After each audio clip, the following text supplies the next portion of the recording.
Presented by जोरदार music. गांव वाले लड़कों के लिए एक बेहतरीन शायरी। कैसे लड़ेगी मुकदमा तू अपनी तन्हाई का।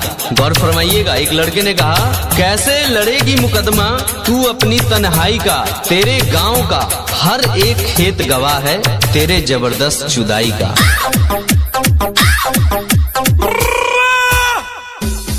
मेरे एक दोस्त ने कहा प्यार मोहब्बत सब धोखा है, प्यार मोहब्बत सब धोखा है, पटक पटक कर पेलो अभी मौका है।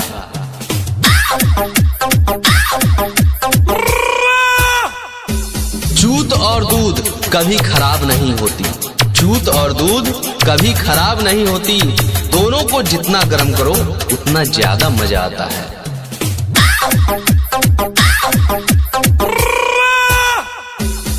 एक बहुत बढ़िया शायरी गालिब ने पेश की है कि लड़की भले ही धोखा देती है, लड़की भले ही धोखा देती है, पर जब साथ देती है ना तो खुद से हिलाने की आदत छुड़वा देती है।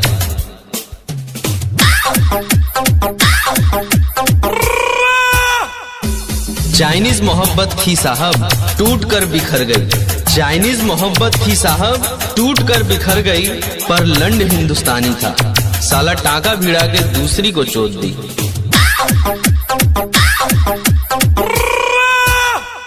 अरे कौन कहता है कि लड़कियां सीधी होती हैं? ये शायरी सुनिए और तब बताइए कि कितनी सीधी होती हैं। आज वो बहुत दिनों के बाद मुझसे मिली, ध्यान से सुनिएगा। आज वो बहुत दिनों बाद मुझसे मिली, मैंने पूछा कैसी हो, वो अपने हाथों की मेहंदी दिखाकर बोली बस यार जल्दी चुदने वाली हूँ।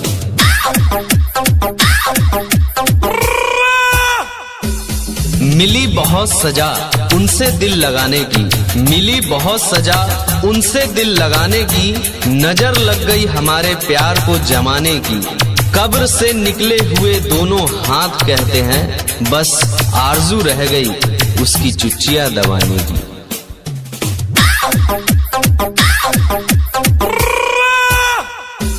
अरे हम वो आशिक हैं जो सुबह को शाम बना देते हैं, हम वो आशिक हैं जो सुबह को शाम बना देते हैं, छोटी छोटी मौसमियों को आम बना देते हैं, हमसे पंगा ना लेना छोरी, हम वो हैं जो छोटी सी दुकान को गोदाम बना देते हैं।